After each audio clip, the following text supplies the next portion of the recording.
அரசினர் மேல்நிலைப்பள்ளி, சூரனூர், திருவாரூர் மாவட்டம். அணியின் பெயர் மெர்க்குரி. தலைப்பு லேசர் வீட்டு பாதுகாப்பு அலாரம். எதற்கு இந்த கண்டுபிடிப்புனா, வீட்டில் திருடு போகாமல் இருக்கிறது, செலவில்லாமல் வீட்டை இரவு பகல் பாதுகாக்கிறதுக்கும் நாங்கள் இந்த கண்டுபிடிப்பு இருக்குன்னு நாங்கள் நம்புகிறோம். பிரச்சனைக்கான காரணம் வீட்டில் இரவு பகல் பாதுகாப்பு, திருட்டு பயம், முகமறியாத நபர்கள் வீட்டுக்குள் நுழைவது, நமது நாமமரியாதையால் மற்றவங்க மேலே பழி சுமத்துறது.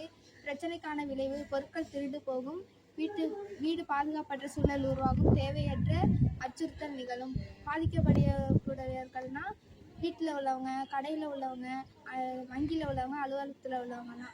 எங்கள் கண்டுபிடிப்பு எதுக்குன்னா, லேசர் வீட்டு சென்சாரை வீட்டை சுற்றி அமைக்கும் போது ஒலி எழுப்பும். யாரும் முகமறியாதவங்க வீட்டுக்குள்ளே வரும்போது ஒலி எழுப்பும். எங்கள் கண்டுபிடிப்பின் பலன் பாதுகாப்பு உணரலாம், பாதுகாப்பற்ற நிலையை அறிதல், திருடு போகாமல் இருக்கும். நன்றி.